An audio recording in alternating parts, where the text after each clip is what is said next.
ఆంధ్రప్రదేశ్ పర్యాటక రంగంలో పెద్ద ఎత్తున పెట్టుబడులు ఆకర్షించడమే లక్ష్యంగా కూటమి ప్రభుత్వం కొత్త పర్యాటక విధానాన్ని తీసుకొచ్చింది. మంత్రివర్గం ఆమోదం పొందిన నూతన విధానంపై ప్రభుత్వం మంగళవారం జీవో విడుదల చేసింది. పారిశ్రామిక హోదా కల్పించడంతో పాటు ఎంఎస్ఎంఈలకు ఇచ్చే రాయితీల్ని పర్యాటక రంగానికి కూడా ప్రభుత్వం వర్తింపజేసింది. పీపీపీ విధానంలో రాష్ట్రంలోని తీర ప్రాంతాన్ని, ఇతర ఆధ్యాత్మిక సందర్శనీయ ప్రాంతాలని పర్యాటకంగా అభివృద్ధి చేసేందుకు ప్రణాళికలు రూపొందించి వాటికి పెట్టుబడులను ఆహ్వానించింది.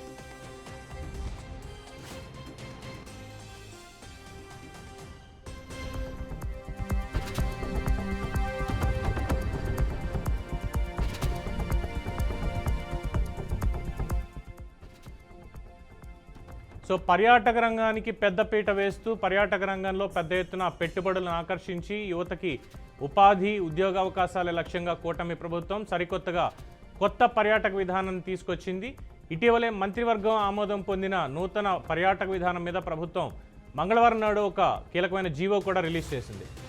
పర్యాటక రంగంలో పారిశ్రామిక హోదా కల్పించడంతో పాటుగా మీడియం, స్మాల్ స్కేల్ ఇండస్ట్రీలకు ఇచ్చేటువంటి రాయితీలని పర్యాటక రంగానికి కూడా ప్రభుత్వం వర్తింపజేస్తూ నిర్ణయం తీసుకుంది.